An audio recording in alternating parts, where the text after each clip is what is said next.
చరిత్రలో ఎంతోమందిని చూసాం కానీ ఇంత సిగ్గుమాలిన, ఇంత హీనమైన, ఇంత పనికిమాలిన ఒక పొలిటీషియన్ని, డర్టీయెస్ట్ పొలిటీషియన్ని ఒక ఆయన ఎప్పుడో చెప్పారు తెలంగాణలో.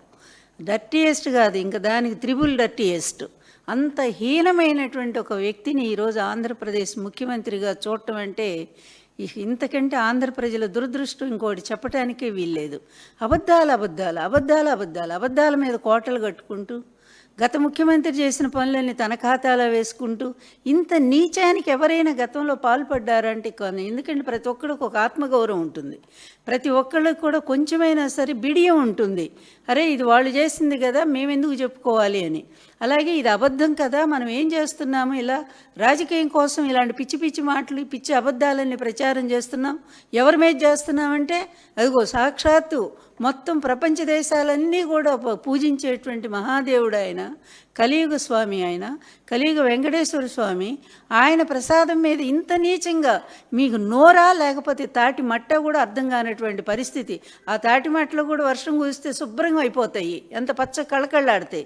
కానీ ఒక భయంకరమైన కంపు కొడుతున్నటువంటి నోళ్ళు పెట్టుకొని నువ్వు, నీ కొడుకు, నీ బానిస పవన్ కళ్యాణ్, మీ ముగ్గురు కలిసి ఈరోజు రాష్ట్రాన్ని ధ్వంసం చేసి పడేస్తున్నారు. మిమ్మల్ని ఏమని పిలవాలో కూడా అర్థం కానటువంటి పరిస్థితి.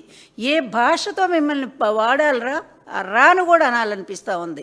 అంత బాధ కలుగుతూ ఉంది మీరు చేసిన ఏదో పనులు చూస్తూ ఉంటే. ఏంటి ఒక్క సిగ్గులేదా చంద్రబాబు? 80 ఏళ్ళు వచ్చినాయి నీకు. ప్రతి ఒక్కడికి జీవితంలో ఎక్కడో చోట ఓ పశ్చాత్తాపం అనేది ఉంటుంది కదా.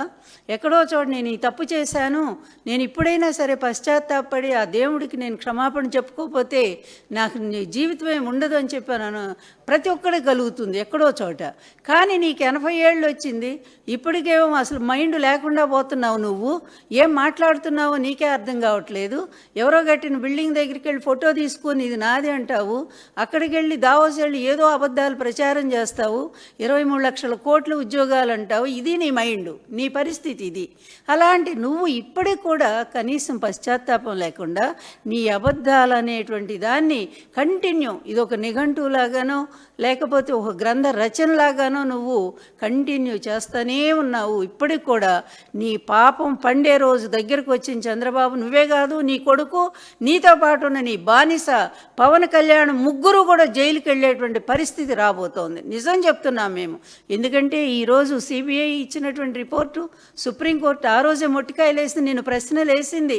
స్వయంగా ఈ రాష్ట్రానికి ఒక ముఖ్యమంత్రి అయి ఉండేటువంటి నువ్వు ఎలా మాట్లాడతావు, నువ్వు ఈ విధంగా నువ్వు ఆరోపణలు ఎలా చేస్తావు, ఇంతవరకు రిపోర్ట్ లేకుండా ఎలా మాట్లాడతావని.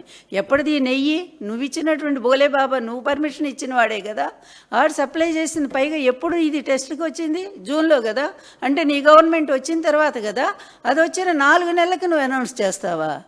అది కూడా నువ్వు రిపోర్ట్ తెప్పిస్తే ఏం చెప్పావు, నువ్వు ఏం చెప్తావురా? భయంకరంగా జంతువుల కొవ్వు లేకపోతే పంది కొవ్వు ఇంకా అది ఇది అని ఒక ప్రసాదం మీద అందరూ కళ్ళకద్దుకొని భక్తిగా తినేటువంటి ఒక ప్రసాదం మీద ఇంత నీచంగా ఆరోపణలు చేయటానికి నీకు తప్ప ఎవరికన్నా సాధ్యమవుతుందా?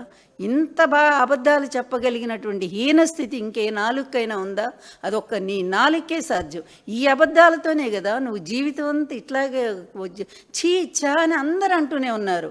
ఆఖరికి నీకు తెలియదు, నీ కుటుంబ సభ్యులు కూడా నిన్ను వెనక తిడుతూనే ఉన్నారు. అయినా సరే ఇది కూడా ఓ బతికేనా బతుకు చంద్రబాబు? ఒక్కసారి ఆలోచించుడు. ఇది ఒక బతికేనా? నువ్వు నీ పచ్చ మీడియా పెట్టుకొని, నీ పచ్చ గొట్టాలు పెట్టుకొని ఇష్టం వచ్చినట్టు ఈ అబద్ధాలను ప్రచారం చేస్తే ఈనాడున్న సోషల్ మీడియా చీల్చి చెండాడటం లేదా అందరినీ? నీ ప్రతి అబద్ధాన్ని అప్పటికప్పుడే రుజువు చేయట్లేదా? అప్పటికప్పుడే తేడతెల్లం కావట్లేదా? నువ్వు ఇచ్చినటువంటి అనేక విషయాల మీద, అదేవిధంగా రైతు పుస్తకాల మీద కూడా మరి దాని మీద నువ్వు చేసిన ప్రచారం మొన్న ఏమైంది? అది కూడా తేడతెల్లం అయిపోయింది. జగన్ గారు చేసిన మంచి పని అని చెప్పి వచ్చింది. మరి ఇట్లాంటి అబద్ధాలు ఆడుతున్నప్పుడు, అవి రుజువులు అవుతున్నప్పుడు, ఆ నిజాలు బయటకు వస్తున్నప్పుడు నువ్వు సిగ్గుపడాలా? పడవుగా. ఎందుకంటే నీకు సిగ్గు అనేది నీ పుట్టుకలోనే లేదు గనుక, నీకు అసలు ఆ విధమైనటువంటి ఆత్మాభిమానం కించిత్తు కూడా లేదు గనుక, నీ చెప్పాలంటే ప్రజల దురదృష్టం కొద్దీ నువ్వు మళ్ళీ పరిపాలనలోకి వస్తూ ఉన్నావు. ఎన్ని అడ్డదారులు దొక్కుతావో దానికి అందరికీ తెలుసు. ఎన్ని పార్టీల కాళ్ళు పట్టుకుంటావో నీ నీచమైన బ్రతుకు అంతే కదా.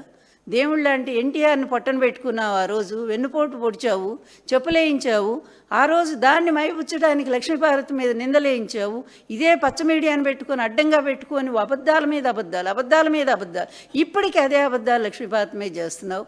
తర్వాత నీ కొడుకు లాంటి జగన్మోహన్ రెడ్డి అద్భుతమైన పరిపాలన చేస్తే ఆయన మీద ఇక మొదలు పెట్టావు, జైలు పంపించావు, మరి 16 నెలలు జైల్లో పెట్టావు.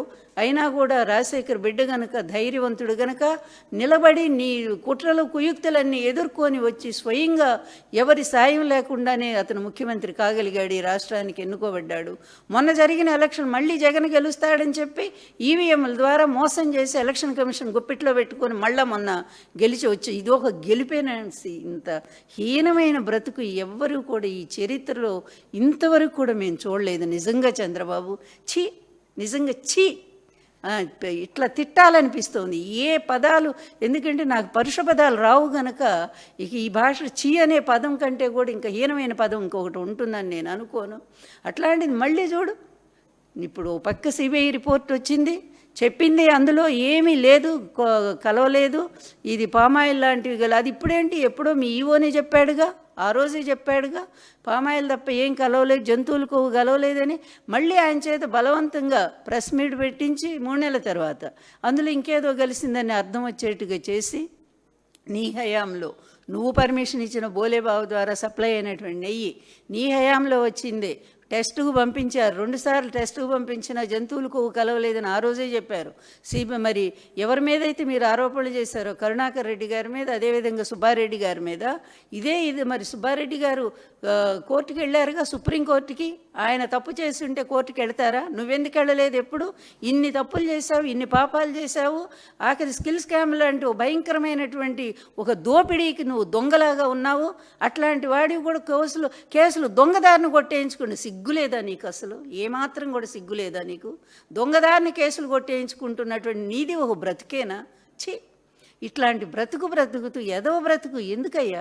బతికిన 4 రోజులు కూడా ఒక మహారాజులాగా, ఎన్టీఆర్ లాగా, లేకపోతే వైఎస్ రాజశేఖర రెడ్డి లాగా బతకాలన్నారు. కానీ నీ బతుకు ఒక బతుకేనా? ప్రజలు ఒక్కసారి చూడు, బయట ఎంత ఛేదరించుకుంటున్నారో, నువ్వేంటో నీ కొడుకేంటో బయటికి వెళ్ళు, ఒక్కసారి చూడు. నీ ఇంటెలిజెన్స్ ఇప్పుడే నీకు చెప్పు ఉంటుంది. దానికి తోడు నీ అబద్ధాల మీద అబద్ధాలు, అదేవిధంగా ప్రతిదీ కూడా నీ ఖాతాలో వేసుకోవడం, ఎవరో చేసినటువంటిది.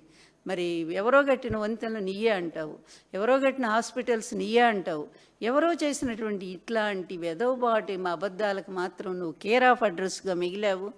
ఈరోజు దీని మీద మొత్తం అట్టుడికినట్టు ఉడుకుతా ఉంది సోషల్ మీడియా అంతా కూడా. ఈ రిపోర్ట్ వచ్చిన తర్వాత ఎక్కడ జంతువులు కోవగలిసిన చంద్రబాబు, నీకు నిజంగా దమ్ము, ధైర్యము, సిగ్గు, మానం, అభిమానం ఏదైనా ఉంటే రా, వచ్చి రోడ్డు మీద నిలబడి. మొన్న మాట్లాడావుగా, ఆ రోజు అందరి ముందు మాట్లాడావు కదా, జంతువులు కోవగలిసి నిస్సిగ్గుగా. దాంట్లో పంది కోవగలిసిందన్నావు, యానిమల్ కోవగలిసిందన్నావు. ఈరోజు మాట్లాడొచ్చి